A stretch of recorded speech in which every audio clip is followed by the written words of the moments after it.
President-elect Donald Trump will take the oath of office on Friday, but he's already the nation's tweeter-in-chief. From the outset of his campaign, he has been using social media to express his opinions to his more than 20 million followers, and that is not expected to change once he enters the White House. Now, CNET executive editor Ian Sherr joins us now from San Francisco.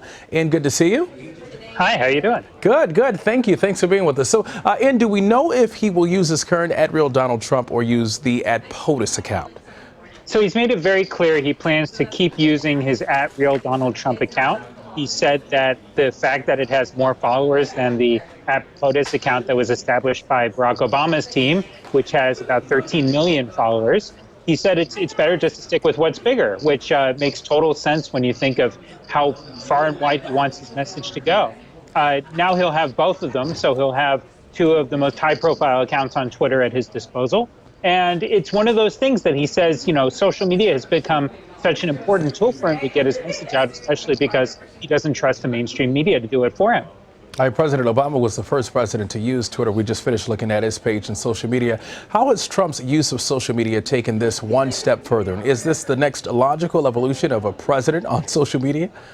Yeah, I mean, that's essentially how a lot of people are thinking about it, is that if you think back to FDR and we had radio, the fireside chats, you have people like Reagan who brought in television cameras in a big way into the presidency, and Barack Obama brought social media in. This is really the next step in trying to use technology to get the message across. And look, a lot of people may not agree with it, especially the harsh way that Twitter is and the harsh way that the president-elect uses it. But it's not much of a surprise when you look at how presidents have really tried to use technology to get their message out there.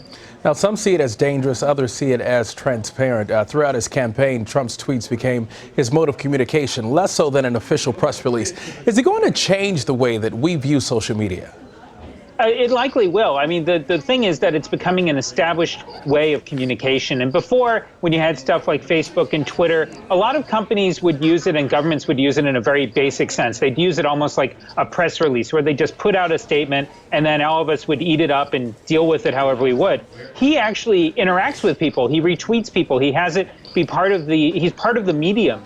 And so we're likely to see a lot more involvement in that. Even, it's very logical to think that the White House itself and the rest of government may start really taking on social media as a way to communicate, which is something that a lot of people have been encouraging governments around the world to do. You look at people like Narendra Modi in India and others, they've been very successful by using the medium the way it's supposed to be, instead of just as a press release place to put them on.